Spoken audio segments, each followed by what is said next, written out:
All right, what's going on, guys? So this is where we're starting off.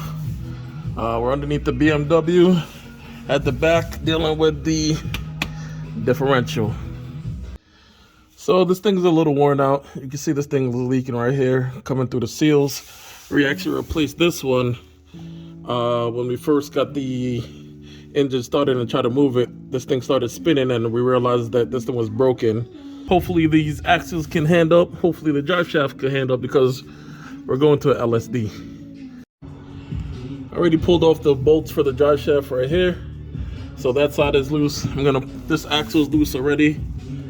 And then we're gonna get this one off and basically get the sensor off. I'm not gonna empty it because this stuff is new. So I'm probably actually gonna keep it, like store it in like another container or something. But then get the bolts out in the top, drop it down. Also this one, and drop the transmission, the differential down. Slide the thing out, slide the other one in because I've already got it ready. It has oil in it, new sensor, and the LSD. So that's it.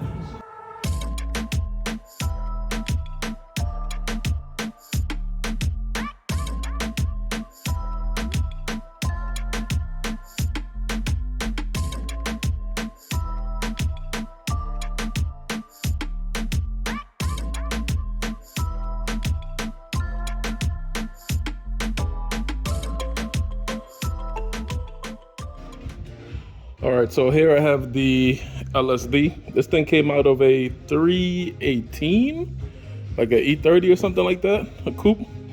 But yeah, it's the LSD. I don't know if it's like a small housing, big housing, whatever's, but did rebuild it, change the seals.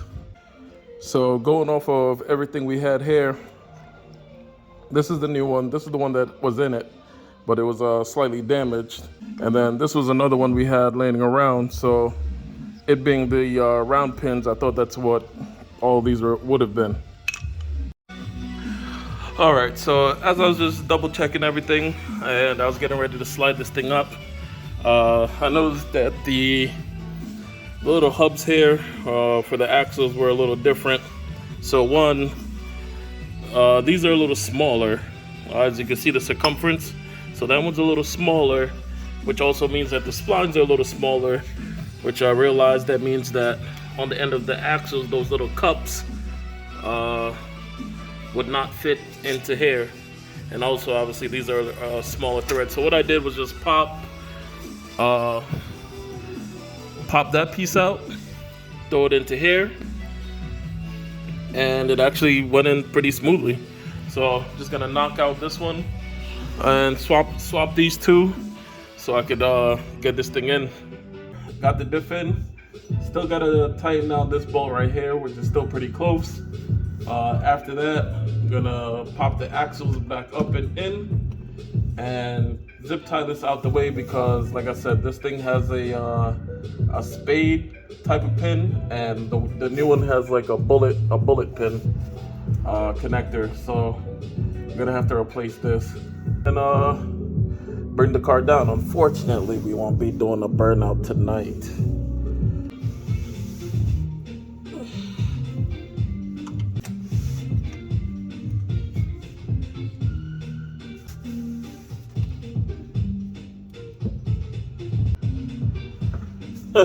I thought something was wrong because I was spinning this wheel and the other one wasn't spinning, but the axle's not even on. I don't want to lock them down just in case they cross thread. So I'm just gonna kind of slowly run them in. They catch the threads. If I feel them a little binding up, I'll just stop, take it out, and reset.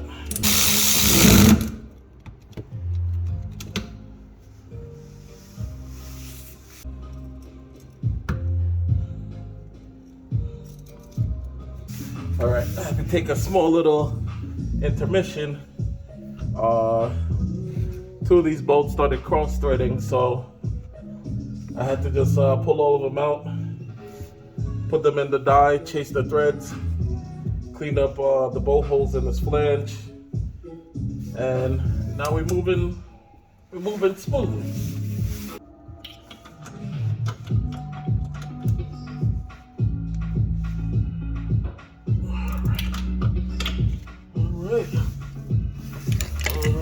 right.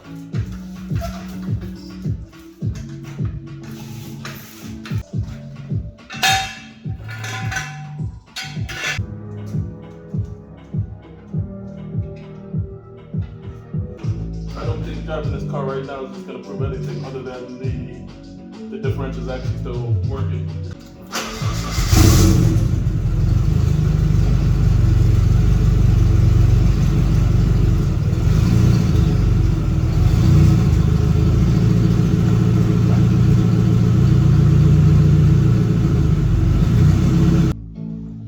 So that was it, just a simple test.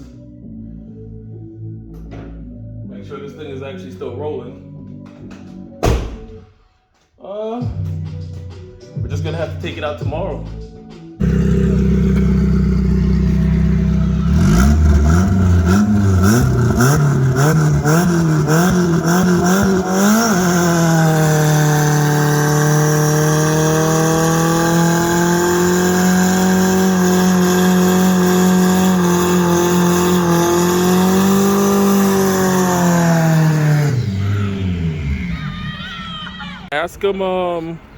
Ask him how was the burnout. ¿Cómo estuvo la quemada de llanta?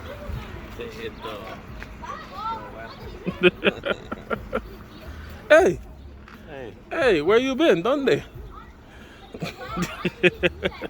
I hope you liked that burnout. These guys didn't even know that I threw the LSD in last night. So when I lit them up, they was crazy excited.